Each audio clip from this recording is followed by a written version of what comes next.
It is Valentine's Day. We'll talk about which player broke my heart the most as a Dolphin fan, but there's a little caveat to that. Also, we will discuss, has the rebuild that was set into motion during the first year of the Flores era in 2019 already peaked? Also, is it in the Miami Dolphins' best interest to not only take care of a potential Tyreek Hill extension to spread money around, but should they do something I've always given Chris Greer grief for? Because he does the opposite. Should they get out ahead of the Jaylen Waddle contract? We'll talk about that and much more today. Smash the like button. Subscribe if you're new. Let's get into this.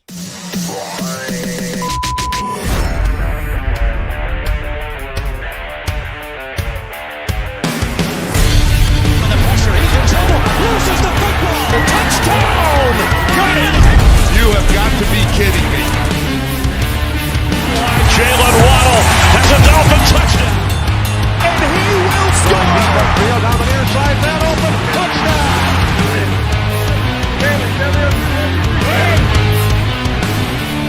The run from Tua Tagovailoa. Touchdown! He's going deep. He's going over the touchdown again.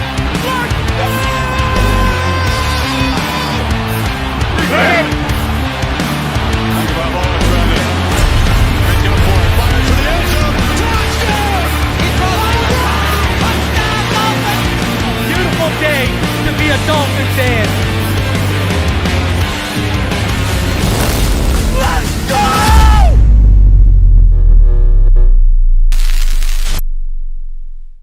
What is good, Fin Nation? What's good? It's your boy Reason. We're back here for another one. It's a midday matinee, or have your lunch while I'll give you Dolphins news in a bunch. Take your pick. Smash that like button. Subscribe if you are new. As you come through, do me that huge favor, because guess what, ladies and gentlemen? We are just over 500 away from 1,500. We've had over 700 new subscribers in the last 28 days here on Phinside The NFL. I mean, just for the Super Bowl stream alone, with over 77,000 views and counting, we gained about 300 subscribers just off that stream alone. So I appreciate all of you coming through in the middle of your day, wherever you are, whether you're at work, at home, running errands in the car, wherever you have me on. I appreciate you for listening to me today. And we're going to talk about a lot. Now, I'm going to talk about what Dolphins player left my heart broken the most. We'll talk about, should Miami get out ahead of a Waddle extension? And then we're going to talk about the Tyreek relief and all of that good stuff. But before we do, I want to know, how is everyone in the chat doing today? It's ironically, let's talk about this for a minute. Ironically here, you've got Valentine's Day dropping on Hump Day this year. Man. And I'm going to tell you this much. My Valentine's Day, it's going all right, man. We took care of my daughters, my wife. We're going out today. That's why you see the show happening so early. But also, for all you card collectors out there, your boy went out, and prism hangers are the new fad. Cost about $35 for a prism hanger. And your boy pulled a $300 CJ Stroud, a prism silver CJ Stroud. Oh, baby. $300 plus US dollar card out of a $35 Canadian hanger box. And you know what? That thing's going to grade at probably a 10. It's from right to left and top to bottom. Whew. So I'm feeling it today. We're in a good mood, man. Knight, he comes through with the donation, and he says, no team can peak with 10 players on the injury report weekly. If there's one guy who has to get paid no matter what, it's Waddle. Well, I think we're looking at the peaking from a different angle than where I'm going to go with that. All right. So I think you're looking at it from a different angle. I get what you're saying, like in season, but we'll talk about kind of a different angle than that. You know what I mean? So Also, we're going to talk about the new DB's coach. We'll talk about DeShawn, Shead.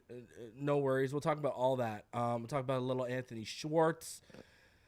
All of it under the sun. I want to shout out everyone who's shown up in the chat. Marinos Go, Coach AJ, Jorge, V-Rod, Timothy Washington, Pro Special, Joseph Latham, Chuck's Fins Up, Real Fin Fan, Justice Curry, Denisha, Powerhouse TJ, number 2, his second account, Mario Gonzalez, Troy Hicks, Pro Special, Finfella, Stetsano, Knight, CB83, Deontay Monroe, who else we got here? Fins TD 23, Alex Rossi, the Great Fins Fan, MG Taxman, and more as y'all roll through. We've already over 100 people watching.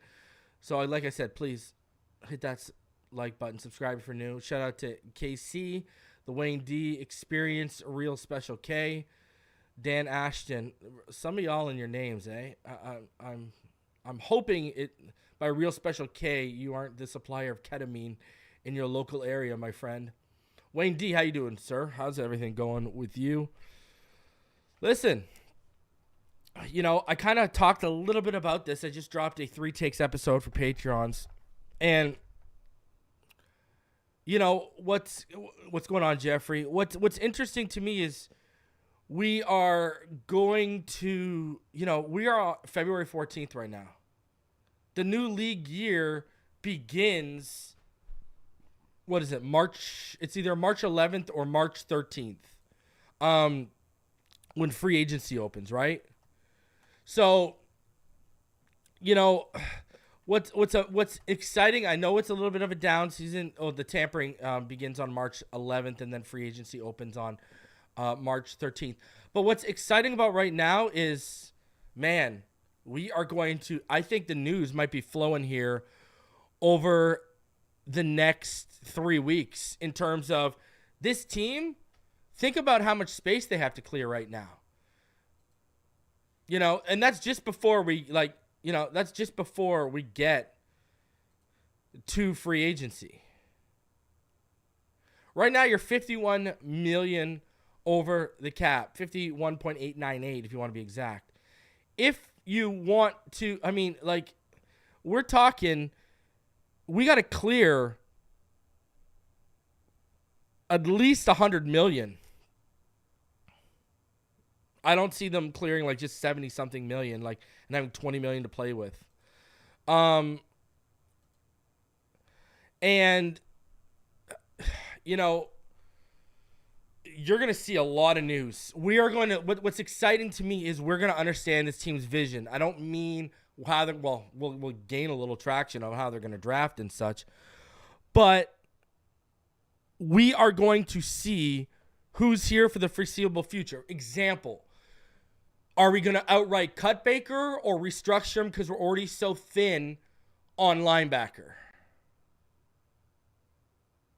Right? Another one we're going to figure out the vision on, and me and Neil are going to talk about it tomorrow on Fin Too Deep, is Raheem Mostert.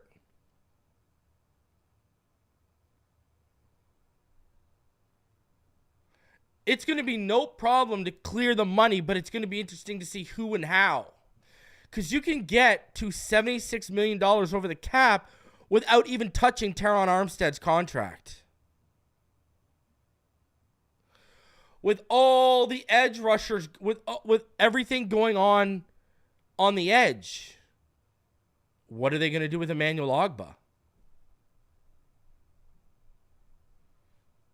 Now, obviously, it makes sense to cut him.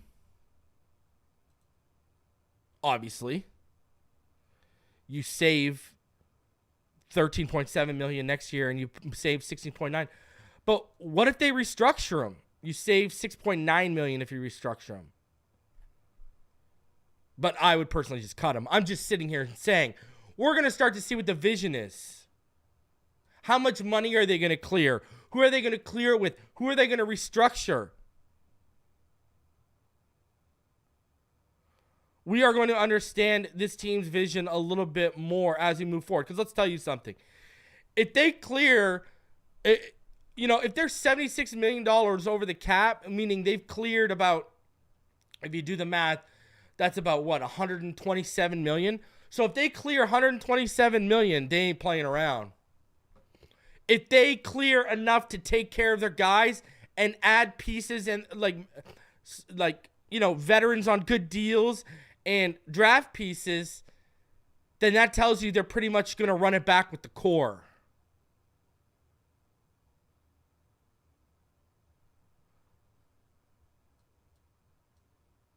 And that's what's going to be interesting to see how this all plays out and works out.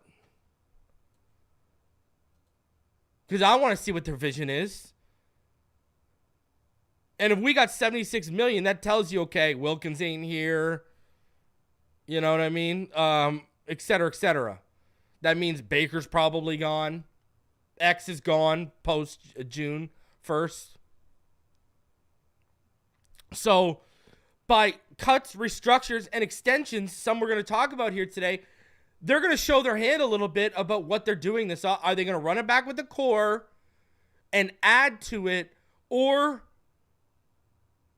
are they going to retool?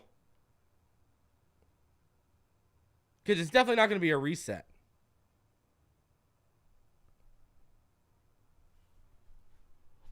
And that's a great question from Dante Monroe, sorry. Does running it back mean make it or break it for this regime? If you run it back with that same exact core mainly intact and you don't win a playoff game,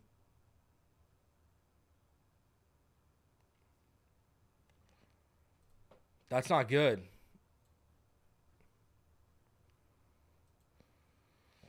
Now, I see the discussion in the chat right now about the throwbacks and the regular uniforms. Listen, I want throwbacks. But, bro, I want to win. You think I'm worried about how these guys look on Sunday right now? I'm worried about winning on Sunday. Aesthetics on Sunday are for Madden. Right now, I'm worried about winning. Let's win. I don't care what uniforms you wear. I don't care how good you look winning. You think I really care about this? Like, I know there's a X account about make throwbacks permanent. You know, Dan Marino came out and talked about it during Super Bowl week. I didn't even cover it. Because, bro, I'm more worried about winning right now. And I'm more about getting this roster right. You think I care about how they look on Sunday? Throwbacks or non-throwbacks? If you lose in the first round of the playoffs and you lose in the latter end of December, you think I'm going to be shaking my head being like, man, they lost, but at least they look good? You think I care about that? Come on. That's so superficial. Has no bearing whatsoever.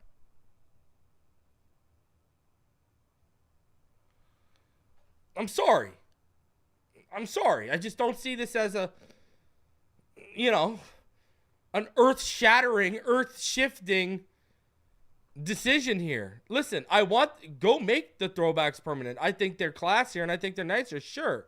But at the end of the day, I'm more worried about how this roster's constructed, how we spend our money, what our draft looks like, because once again, we don't have a ton of picks. Thanks, Ross. And, come on. Fins up, OG reason. I know it's not about the Fins, but I'm getting married Saturday. I'm hoping Miami gets married soon as well. On to 20. Congratulations night. I want everyone in the chat, give this man his congratulations. He's getting married on the 17th, and Knight will always remember it. You know why? Not only because he got married to his wife, but because the next day on February 18th, this Sunday, is my birthday. So Knight's going to always remember, hey, my wedding anniversary is on February 17th, and Reason's birthday is on February. I'm just joking with you, bro. Listen, congratulations. Man, I've been married for 7 years now. I've been with my wife for going on 12. And, man, listen. But people, listen, no matter what, no matter, how much you guys love each other, no matter if it's an amazing day or a rough day at work, what people don't realize and what the movies don't tell you is, listen, even when your marriage relationship is at the top, funny enough, we're going to talk about the Dolphins speaking, but when it's at its peak, you still got to work at keeping it there, right, man? So You know, we know in everyone's career, whatever you do, whether you're a lawyer, an accountant, whatever the case may be, whether you're a bag boy at a grocery store, you know, you got to work hard to move up. And marriages, they're hard work, but they're some of the most rewarding things. It's one of the most rewarding things you'll ever do in your life because you work hard at it and you get rewarded with children and unconditional love, man. And that's something that gets celebrated on this day, right? So, man, congratulations to you, Knight. Enjoy the day. Relish it. Embrace it. And above all, have a ton of fun. And look at this guy. Knight with the story book. And we got to highlight this on Valentine's Day. She was his high school sweetheart, and they'd split ways their senior year until 5 years ago. And they're tying the knot. Look at you. Atta boy. There you go. Look at you. They're going to make a Hallmark movie about you. Exactly. Alex Rossi, married 28 years. Have to work at it every day, mate. Exactly. Look at you, man. Happy nuptials, says Finfell. I love it. But listen, man, that's they're going to make a Hallmark movie about your marriage, and that's a beautiful thing, man. So, and you know what? That tells me you guys are meant for each other. You know? What's the old adage? What's the old saying? If you love something, let it go. If it comes back to you, it's yours. If it doesn't, it never was. It came back. She came back to you. She was meant for you, brother. Shout out to Senior Relojes, a.k.a. Watchmister. And he says, congratulations, Knight. Show Knight some love on this love day. You got to be feeling it, bro. You're only 3 days away. So, appreciate you, Knight, for always supporting the channel. And, man, I hope you have an absolutely blessed weekend. Blessed weekend. Hooked Up Joe says the throwback logo can't become permanent due to having too much detail for how they use logos today. The last logo with the helmet is the closest we are getting to a throwback logo. Listen, in a perfect world, throwbacks would be mains, and those 90s jerseys and logo would be our alternate.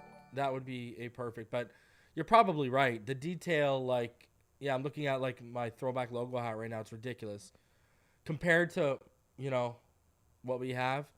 FYI, the rebuild has not peaked, but this year's draft may be key in determining whether it peaks next year. Yeah. Oh, we going to talk about that. Because you ain't lying. You are not lying. And what's crazy is the margin for error. The margin for error is, like, so slim. So slim right now with that draft. And they kind of put themselves in that position.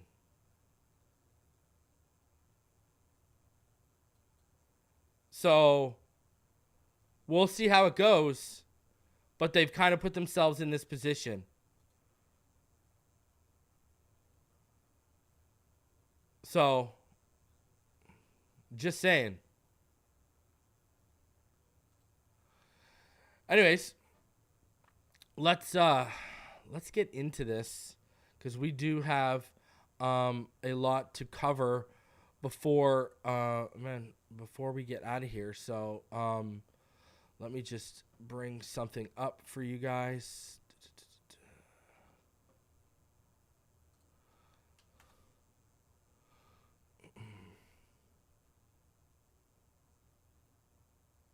All right, let's get into this.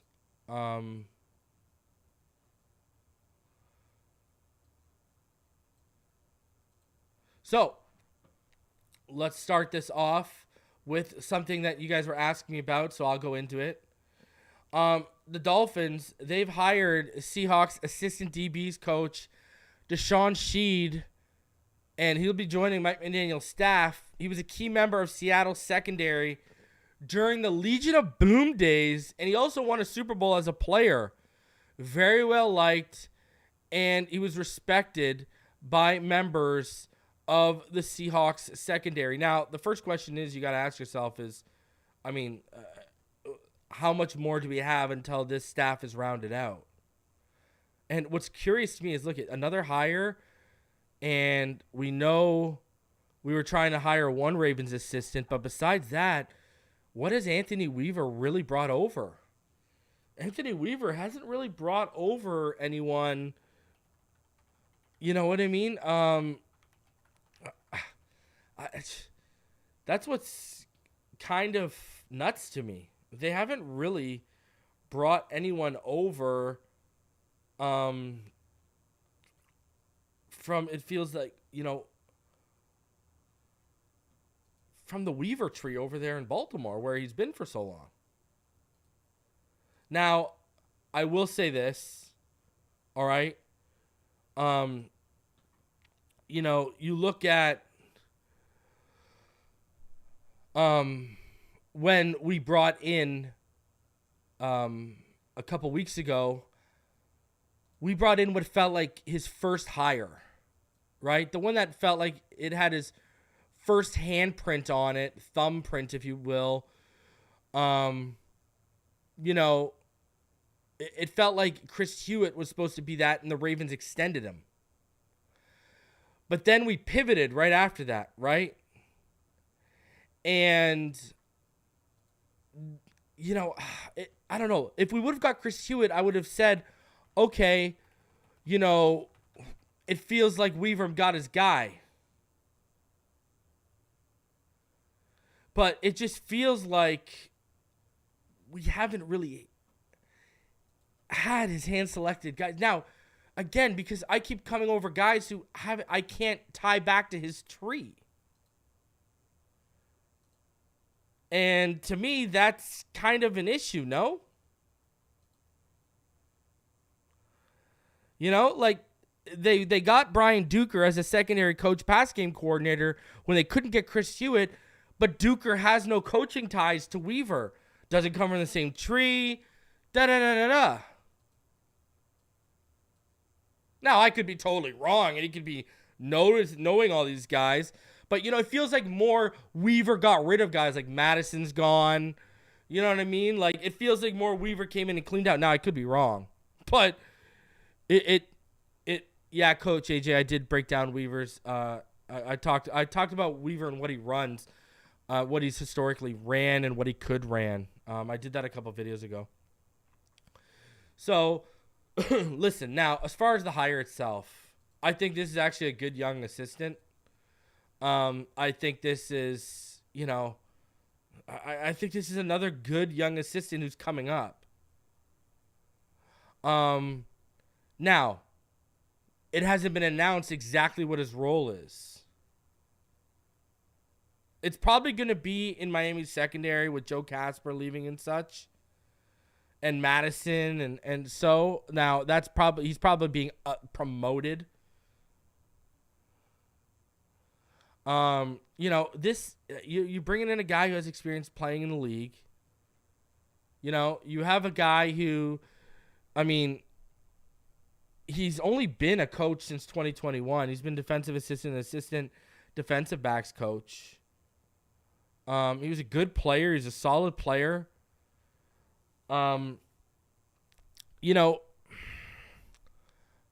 Really, we don't even know what his role is yet, but there's a lot to like about this move. And one of the things was, look at what Pete Carroll had to say about him. And I see some people asking, well, what's Slowick going to end up doing again? They haven't announced Slowick's role either, but I'm assuming it's a promotion and a new title so he can get paid more.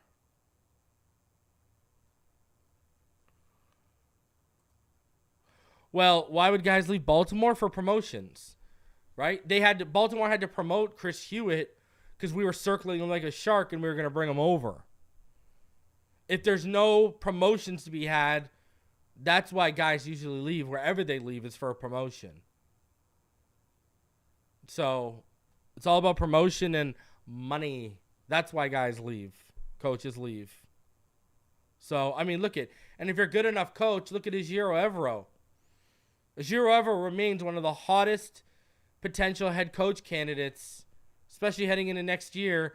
And look at the crap he survived the last 2 years. But because he's such a good coach, people have been able to, siphon through all the BS around him. If you're a good coach, promotions will come your way. But look at what Pete Carroll said about DeShawn Shead. Let me play this little clip for you guys. He's always been one of our favorite guys because he's just one of the most true blue guys we've ever seen in the program. Hardworking, dedicated, smart, creative, tough. I mean, he had all of the elements that we love in the program. Big chip on his shoulder. Had to always prove it, and we just kept in contact. And I talked to him a few years back, that if you're ever thinking about, let's talk, and there'll be a conversation waiting for you. And he went into the I think computer sales business and just kicked butt and became one of the top salespersons in his organization in 18 months or something like that. Which then when I hear that story, I go, well, of course, that's what Shead would do, and so as we talked about it, and as this season was approaching, we talked last year about the upcoming this year, and so we just stayed with it, and we brought into this program just an extraordinary competitor. A guy with character and integrity and toughness and smarts and all that. And I mean, you can't get enough guys like that around the program. He interestingly, he's carried over our football, and he has retained it and maintains a really good command of what we did and the techniques of the cornerback position in particular, as well as the safety spot. He played all over for us. Big-time special teams player for us. So he just has a lot to offer. A lot of guys can play, and they don't take that stuff with them. He did. And he's very sharp. So I expect really big things from him. I think he's going to do a great job immediately. But down the road, we're going to see DeShawn Shead do some great stuff. He's really talented.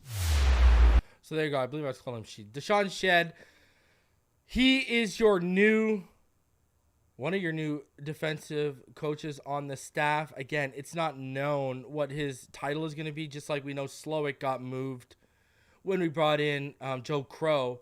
So we'll find out what Shead's. But, I mean, this is,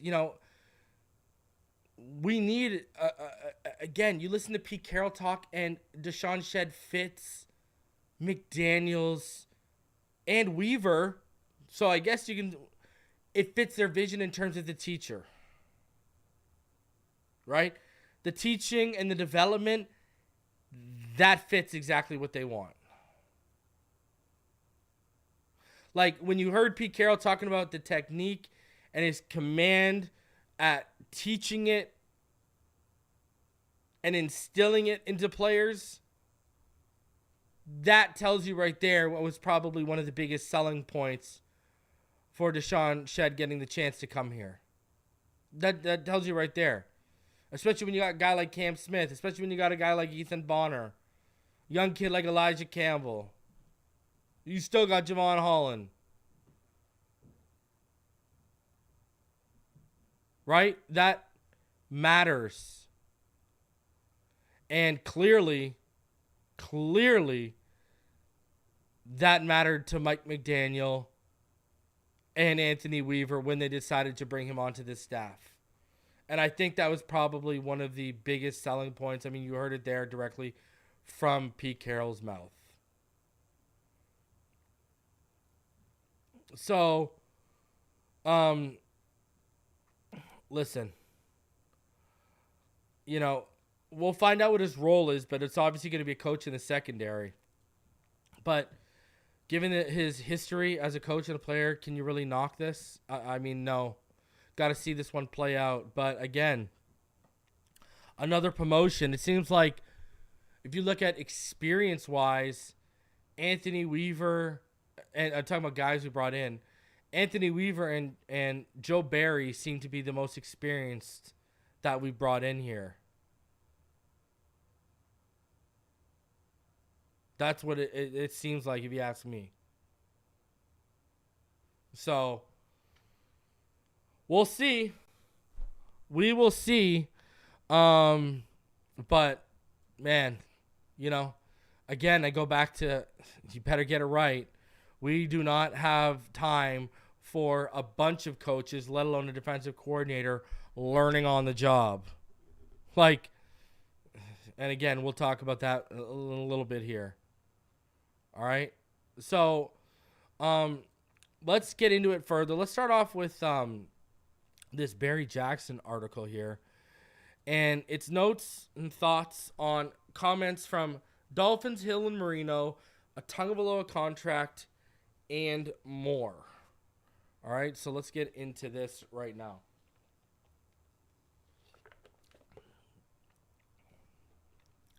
So, reviewing 5 Dolphins-flavored developments that happened around the Super Bowl and some thoughts on each.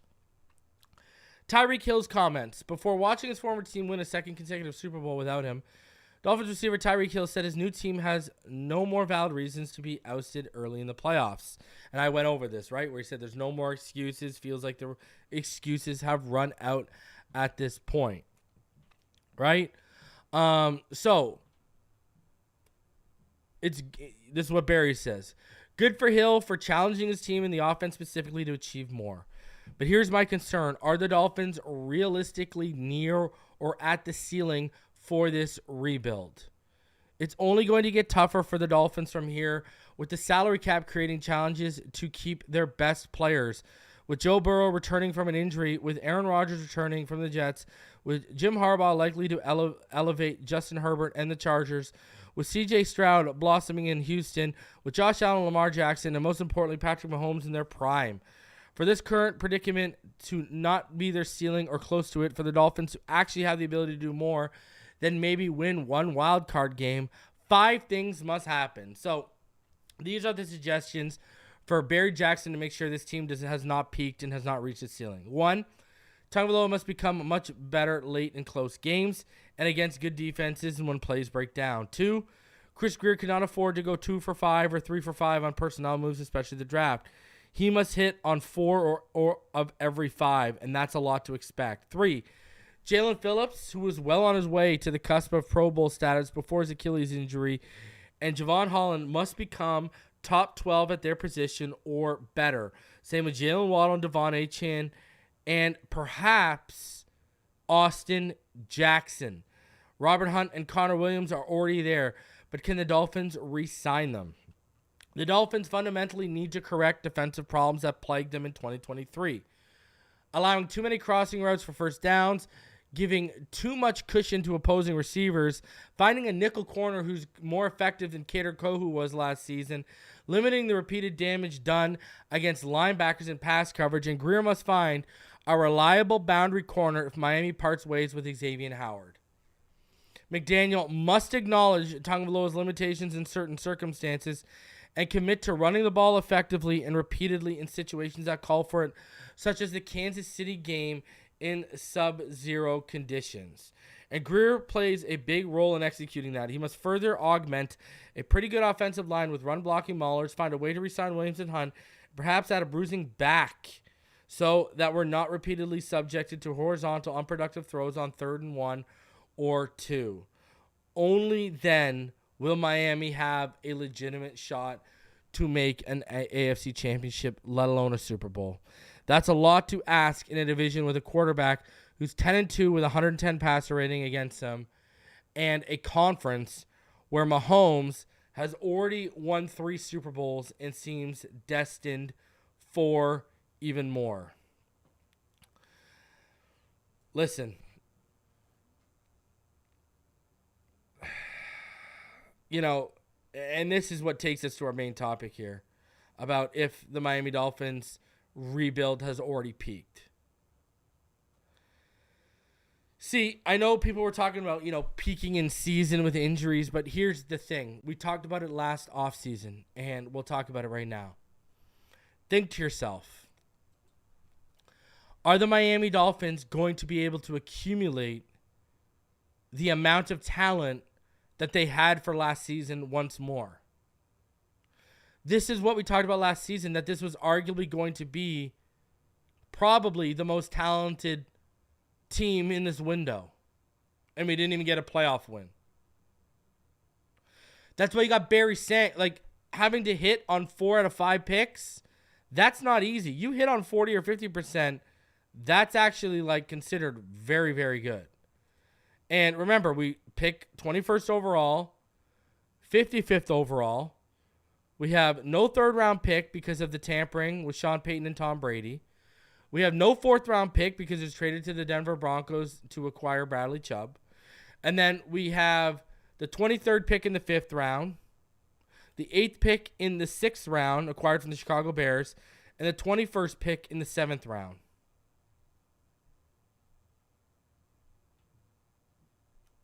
Now, for all of you trying to do your victory laps on the Tyreek Hill trade and the Trent McDuffie thing, well, first of all, if you actually do the math, okay, KC moved up with the pick we traded them in the Tyreek Hill trade. All right? That's how they got Trent McDuffie. They didn't use the exact pick we gave them to get Trent McDuffie. So that's the first thing I'll say. But if you look at guys who have been picked at that, you're talking about Trent McDuffie, Kwity Paye, Quentin Johnson, Will Fuller was drafted there. We all remember him. Listen, 21 is that spot where all of you who want Jackson Powers Johnson, he could be off the board. Like, that's that money spot. I mean, that's where things can start happening. So, you got to hit on your draft picks. And here's the thing. This is why I've been talking about this coaching staff. You have to get this coaching staff so right. Like, it starts, you can't whiff on your defensive hires because you can't see regression in the defense. You got to hit, like Barry said, 4 out of 5 or all 5 of your draft picks. You can't whiff. You cannot whiff on the first and second round pick at all. Can't. And then you're asking either your 5th, 6th, or 7th rounder to be a hit as well. Two of your 3 between the 5th and 7th you need hits on. That's hard, man. In year one,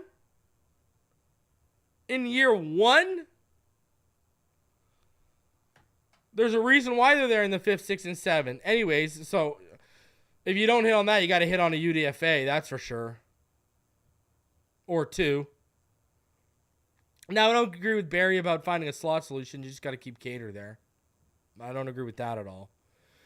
But, I mean, we are asking a tall order for our GM. And that's why you got to ask if this franchise peaked. This rebuild peaked. Are we going to be able to field a better roster than we did last year that didn't even win? Now, we might replace guys with dudes who are trying to get paid again, trying to win a ring, and they're a little bit more, driven. I don't know if that's the word we want to use because I don't want to say Christian Wilkins and such aren't driven. But if certain guys maybe, but we knew last offseason that this season coming up right now, the likelihood of it being a less talented roster was very high. And now we have a whole defensive staff turnover on top of that. Like, we are asking a lot for this team. A lot for this GM and a lot for... Now, this is the corner they painted themselves in. So I can sit up here and say, yeah, that's asking a lot. But on the flip side, I'll say this is the corner you painted yourself in. You're trading assets away when you hadn't even won a playoff game. So, and I've said this before, if you're going to hand up big contracts and trade assets away, you better supplement through the draft. And we've been okay finding starters through the draft. The problem is the depth we found through the draft hasn't been ideal. That's where your issue really lies with you.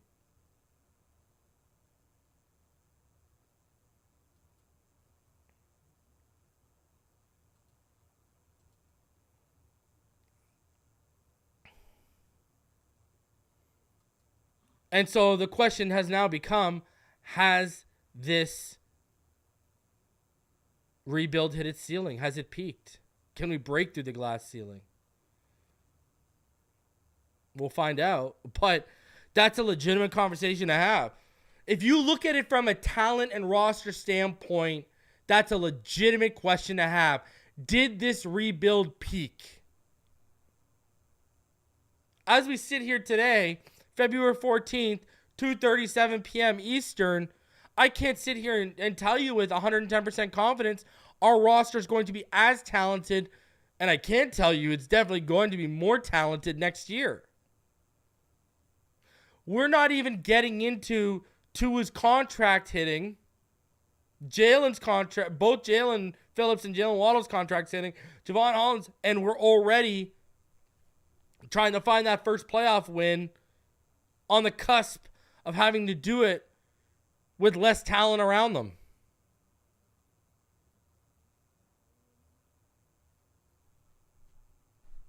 Now, you could go out and you could clear $130 million, and you could end up with $76 million to go spend in free agency, and you could spend that wisely, and you could supplement all these pieces, and I could be sitting here saying, okay, never mind, they put together a pretty damn good roster.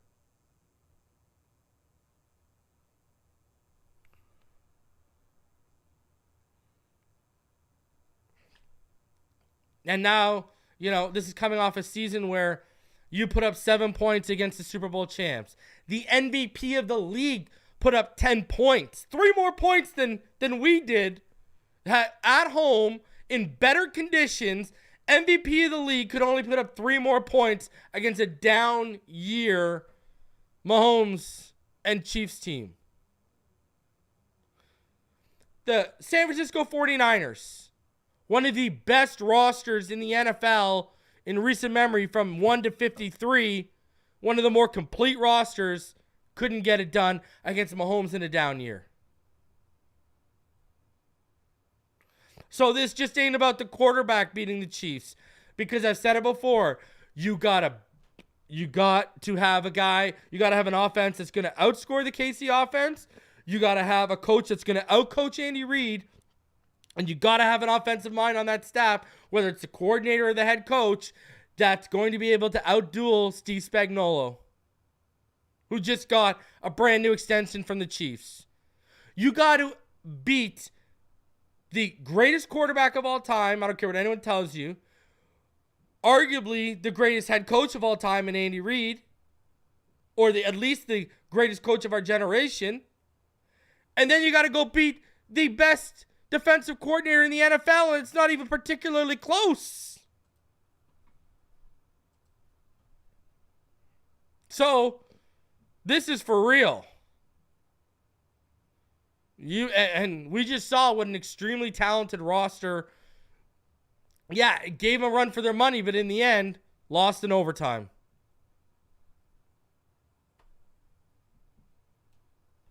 Now it's going to fall even more on Chris Grier and the coaching staff, because you're not going to probably have the same amount of talent as you had last year.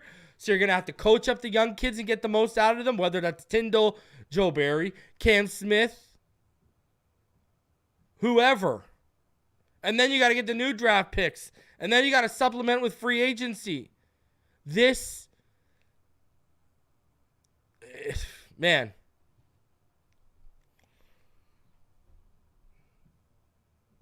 And they've already shown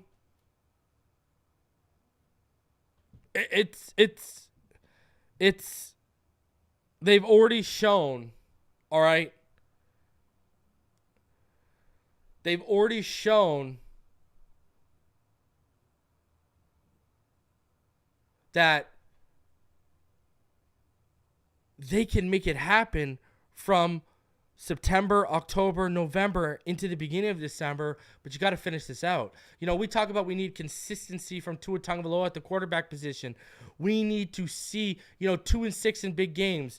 We need to see the guy that beat Arizona. We need to see the guy that brought us back against Atlanta.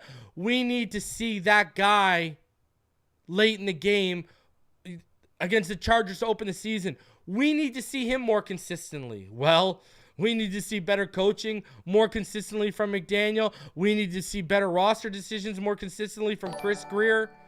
This is now going to become more of a team effort than ever when you're talking about being lesser talented than a roster last year that got to the playoffs, was one game away from winning the division, but blew it all in Week 17 and the first round of the playoffs.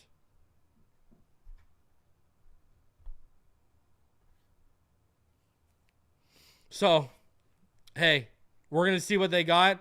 And this year is going to be telling, because if this team regresses, like, you better get 12 or 13 wins and be vying for the division again, and you better get that playoff win. Because if those things don't happen, if you barely squeak into the playoffs, or you squeak into the playoffs with less than 11 wins, with 10, and you barely sneak in, and then you get beat again in the first round, I told y'all before, and I'll tell you again, changes are coming. That's when you're going to see it happen. That's when it's coming down. Now, another thing I want to talk about here is, should the Miami Dolphins extend Tyreek Hill for relief, and should they get out ahead of a Waddle extension? Now, Tyreek, it's pretty easy with Tyreek, because with Tyreek, you can extend him right now, and you save about $15 million towards this year. And what I'm saying by extending him is this. His current contract runs to 2026, right? His cap hit this season jumps to $31 million, I believe. Next season it jumps to 34, and then the season after it jumps to 56. So here's the deal. You can save $15 million by extending him. What I'm saying is you add on a year or two so you can spread the money out. I'm not saying give him new money. I'm saying extend him so you can spread the money out. That's what the theory with Tyreek Hill is, to get that $15 million just by extending him, by adding a year or two, and all you're doing is moving money around. That's all you're doing. All right? You guarantee more at the signing bonus, blah, blah, blah, blah, blah. And I know it's in the works because you see even Omar Kelly is publicly discussing it and alluding to it. And it's something that we've been talking about on this channel for at least a few weeks now with me and Neil and stuff. So extending Tyreek Hill is only adding another year or two and just moving the money. That's all it's doing. And I think that makes a ton of sense. I think that should happen. And that's definitely on the table right now. The key to me, though, is Jaylen Waddle. One of my biggest knocks on Chris Grier, he never gets out ahead of contracts. Christian Wilkins. 2 off seasons ago, I was stressing, sign this man. The market is 14 to 15 million for him right now. Sign him. What happens last offseason after they don't sign him? That market was one of the biggest markets to skyrocket. That market literally went from 13 to 15 million for premier guys up to like 22 plus million. It had a huge jump over 1 year. And now, look at Jaylen Waddle. If Jaylen Waddle gets back to that trajectory he had in year 1 of this Mike McDaniel offense, because Tyreek Hill says he wants to win, there's no excuses. Well, you better throw your 2K bullshit out the window, and we better get back to the offense we were in year 1 and trending towards. All right? You need to get back to that 1A, 1B. The problem is, if you get back to the 1A, 1B, Jaylen going to get paid. Now, my thing is, activate his 5th-year option in May. That's when you can activate his 5th-year option. I would activate his 5th-year option, and I would jump. Right into contract discussions. I wouldn't even hesitate. I would not even hesitate. And I'd try to extend him during camp. Now, I want to tell you guys something, and we got to put it into perspective. Okay? When you talk about the NFL's leading receivers the last 2 years, all right? Right now, obviously Tyreek Hill is the leading receiver the last 2 years. All right? But if you look at where Jaylen Waddle is actually has the 10th most receiving yards over the last 2 years. And we saw how banged up he was this year. He has 2,370 yards. It's 9 yards less than Mike Evans. It's about 13 yards more than Brandon Ayuk.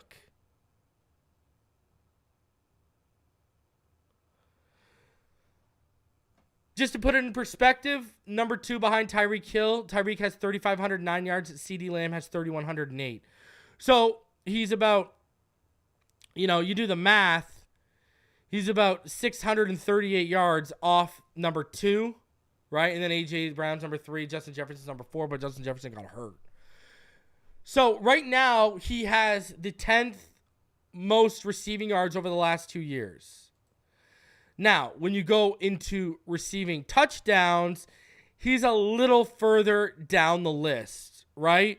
When you go into receiving touchdowns, right now, he is 17th. He has 12 touchdowns over the last 2 years. But guess what? He's number 2 in average yards per reception over the last 2 years, 16.1. Tyreek Hill, he's 14.7. Number 1 is George Pickens at 16.9. So, and when you talk about receiving yards per game, though, check this one out. Justin Jefferson's number 1, Tyreek Hill's number 2, CeeDee's number 3, and then guess what? There's Jaylen Waddle, 10th overall again. So, you know, basically over the last 2 seasons, he's giving you top 10 production. And we saw how banged up he was this year. Now, when you talk about the money and how this works out, this is where it gets a little choppy. You got Terry McLaurin and DJ Metcalf. Terry McLaurin's averaging $22.78 million a year. Metcalf's averaging $24 million a year. They're not even. Neither one of those guys is in the top 10. I think you're talking about a $20 million plus a year contract, and you got to do it now. You don't want to do this when you're trying to figure out Tyreek and he won't take a restructure or blah, blah, blah, blah, blah, and you're handcuffed and the heir apparent to the wide receiver 1 is sitting there saying, pay me. And another reason was he was unhappy with his role. It's been reported Jaylen Waddle was unhappy with his role this year. You want to know what will probably make him happy? A contract. And you saying, hey, I believe in you.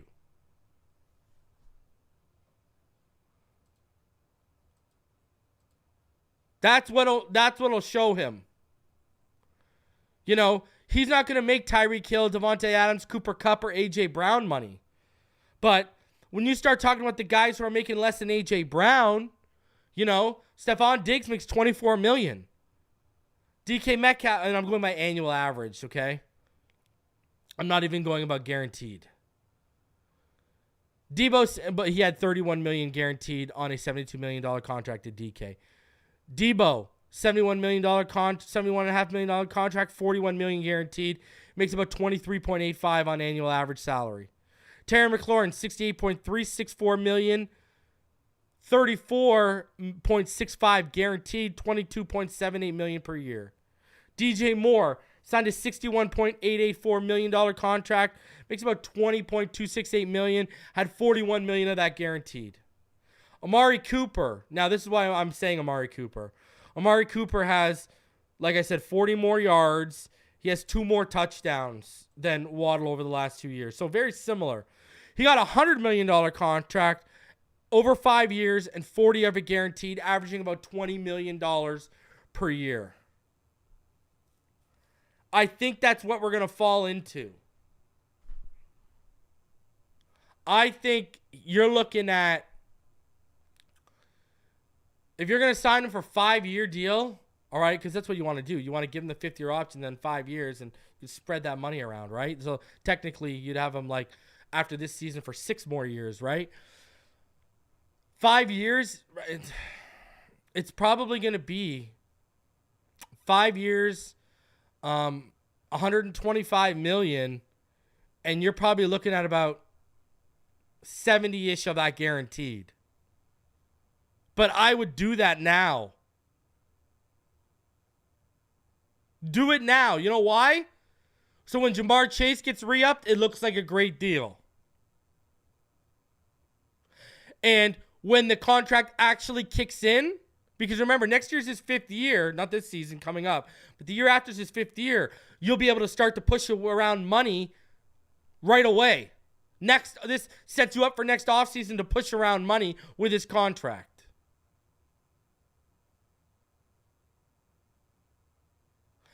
And it get ahead of the curve. If you wait until if he has another great year, if his value is $125 million over 5 years, about $70 million guaranteed, and then he goes and has another great year, and the market goes up because Ja'Marr Chase gets paid, now what? Because here's the reality, ladies and gentlemen. Jaylen Waddle over the last 2 years has more receiving yards than Ja'Marr Chase. But Ja'Marr Chase, and guess what? He's averaging 4 more yards per reception than Ja'Marr Chase. And that's on, guess what, guys? 58 less targets. So if Ja'Marr Chase comes here and breaks the bank because he's the Bengals' number 1, they're going to go to him and say, what the hell? Yeah, my guy's wide receiver 2, but he's got better numbers than him. And now all of a sudden you're in a problem. Now all of a sudden you're giving a contract to a guy who's a number 2 on your team right now under Tyreek Hill that's going to be vying with Ja'Marr Chase's contract. That sounds like, right? And you want to get out ahead of this right now. So when Tyreek leaves, you've got your wide receiver 1 on a great deal for a year or 2 before you got to re-up him again. Or figure out who the next guy up in line is. And that gives you time to do that.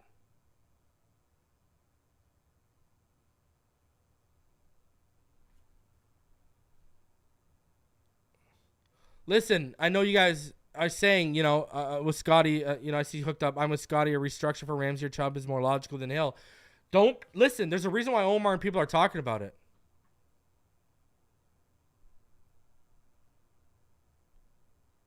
Tyreek's already said he's going to play longer than what he originally stated.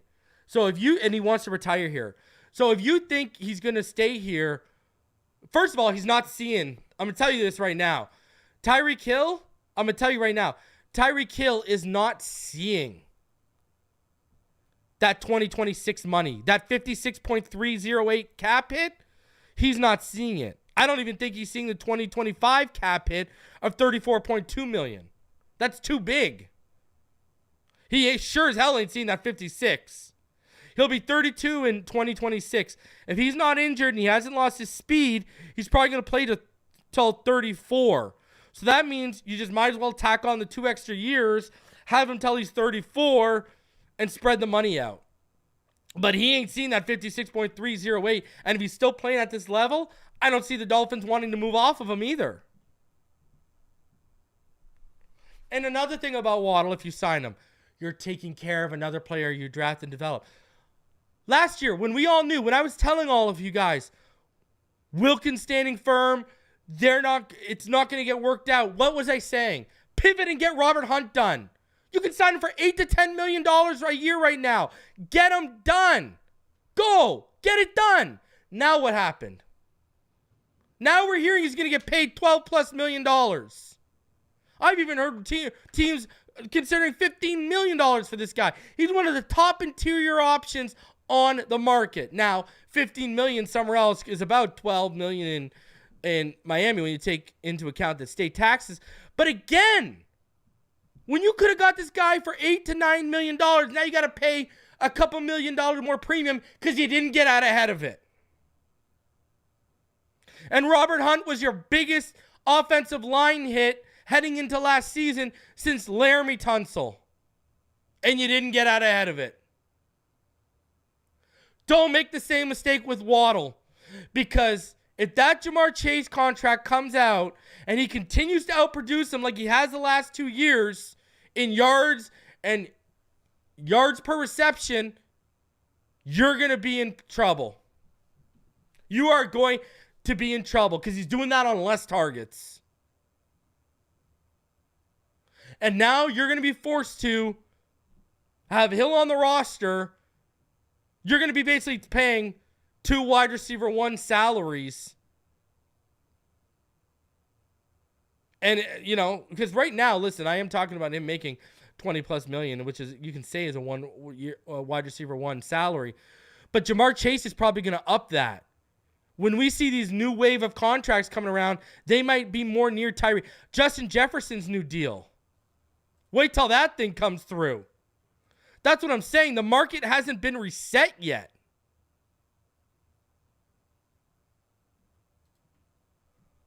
The market has not been reset yet.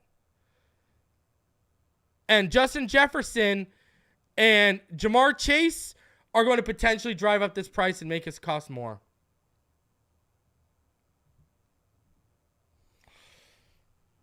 Just saying. Just saying. And then finally here, I want to talk about this. I gotta talk about this. I want to know what player broke your heart the most as a Dolphin fan. We've done the most heartbreaking moment on this channel a couple years ago, but I want to say this because this is what I want to talk about. You know, I've got two, really. Jarvis Landry broke my heart when he left, and I know it wasn't. See, this is why I got two, because I can't blame Jarvis Landry, but I was a huge Jarvis. Man, we could use Jarvis Landry in the slot right now. Possession receiver, oh my God.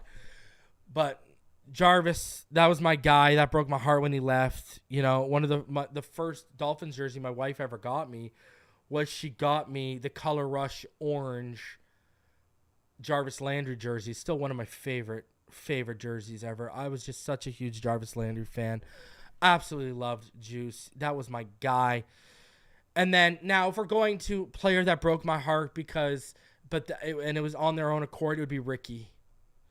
And I was as big of a Ricky fan as you'll ever see when that was all going down. I was so hyped. Even when he left, this is how much I loved him.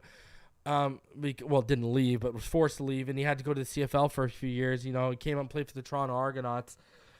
But Ricky broke my heart, man. You know, but I get why he did what he did. But, you know, at the end of the day, you can say he chose his love of marijuana over playing for the Miami Dolphins. And that hurt. You know, that hurt that you chose a plant and a substance over, you know, we were willing to give you the world in Miami. Now, sure, we were running the hell out of you, but, man, every Miami Dolphin fan loved and appreciated Ricky. And Ricky used to make me say, man, Marino just missed this window by a few years. If him and Ricky aligned, my God, we would have won a Super Bowl. And, you know, I would say Ricky and Jarvis in terms of players were my biggest heartbreaks. You know, I can't count Marino losing to the Jags because that's more of a situation. But in terms of players that broke my heart, Jarvis and Ricky up there. Jarvis wasn't by his own accord, but Ricky, that was in his own control. That sucked, man. That sucked. And yes, Juan Cruz, Ronaldo Hill, and Madison are out. So put me in the chat. I want to hear your guys. I'm going to bring some up here. Tell me in the chat right now. I want to hear it. What player broke your heart the most? Coach AJ says Juice Easy. JB says Welker. That's a good one. I used to call him my little white boy. And then when he left, but again, that wasn't under our own accord, right? But that's a good one. Yeah, and he did break our heart when he went to the Patriots over and over. Sea Devil says Zonka. Sea Devil, I'm going to ask you to expand. Why did Zonka break your heart? Jason Taylor to the Jets. I agree with Ricky, though. That's a great one. Jason Taylor to the Jets and Zach Thomas. How odd did Zach Thomas look in a Cowboys jersey, right? Let's be honest here. And this is why I said I understand why he did what he did, because we're running him into the ground, right? I agree. And now we've seen the leniency come onto it, right? Still wearing my Ricky jersey. That was me again. Ricky broke me too. He preferred getting high. That's the wrong choice. Pay Waddle. He earned it. Oh, no. Don't tell me we got a Charles Harris. I used to love the pick. Oh, man. I was a big Landry fan. Landry and Ricky. Jason Taylor leaving sucked. Jason Taylor going to the Jets. Ricky. Juice would have fit exactly, Coach AJ. JT. Yup. Agreed. He left, to the WFL, Koa Misi from injuries. Ooh, I like that answer. Drew Brees for failing his physical. That might be the answer of the day. Or Dante Culpepper for making the staff believe he was a better option. Oh, Cecil Collins, that's a great. Listen, Justin Floyd, you said you thought he was going to be a beast. You aren't alone.